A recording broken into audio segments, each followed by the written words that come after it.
Alamisa Desam kalo tile 10 san 2020 an minnu sɔgɔlen banna an ka foli b'aw ye fo aw sigiyɔrɔ la.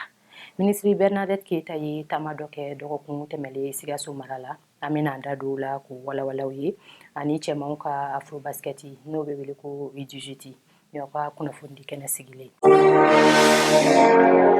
Sigida n'a lamini lasaniyali ani yiriwali kuntalajan minisiri ye taama kɛ Sikaso mara kɔnɔ ka daminɛ Desanbu kalo tile 2 la ka se a tile 4 ma san 2020.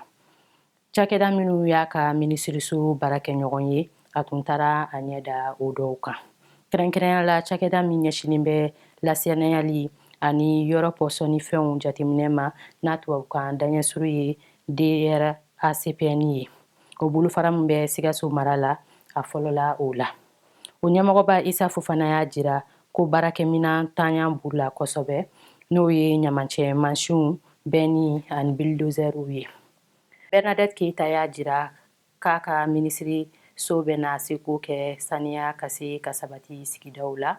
A bɔra yen ka Sikaso mara ji ni kungo lakanabaw ka yɔrɔ sɛgɛrɛ. O ɲɛmɔgɔba ye Mamadu Seydou Mayiga ye. O y'a jira ko dɛmɛba caman b'u la u ka projet waliyali la nka basigibaliya min bɛ yɔrɔw la kungoda lakanani gɛlɛyalen bɛ olu bolo. Tu minnu bɛ yen olu kɛlen bɛ kojugukɛlaw dagayɔrɔ ye.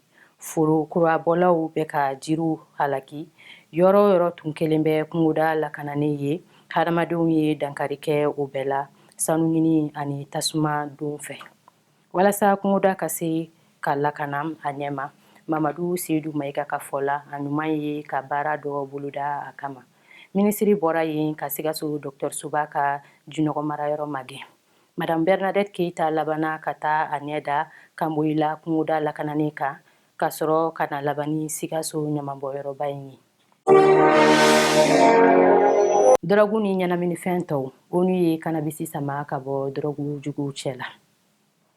Jɛkulu min ɲɛsinin bɛ ɲɛnaminifɛn ko ma diɲɛ tɔnba ONU na o ye bɛnkan ta ka kannabis sama ka bɔ dɔrɔgu juguw cɛ la alamisa Desanbu kalo tile 3 san 2020 i n'a fɔ héroïne. U y'a fara kɛnɛya furaw kan.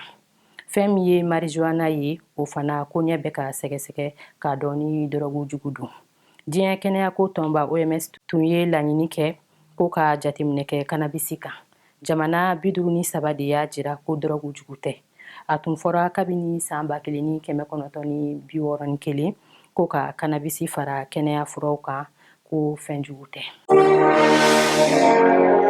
Cɛmanw ka afro basket U18 Mali binna a bɔko 2nan na.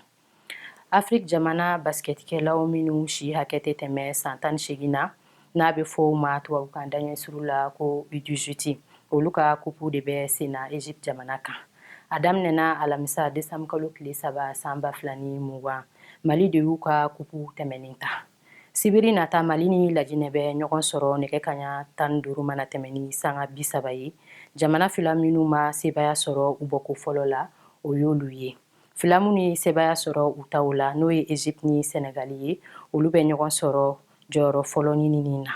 Mali ni Egypte bɛ laban ka ɲɔgɔn sɔrɔ kari tako sabanan n'a tile laban na. An b'aw hakili jigi ko jamana 4 de bɛ Egypte basketkɛla cɛmanw ka san 2020 kupu kunna: Egypte, Mali, Senegal ani Laginɛ. A nani bɛ to kulu kelen kɔnɔ ka tako fɔlɔ kɛ n'o ye bɔko 3 ye. Nin bɛ dan sigi an ka bi kunnafoniw na.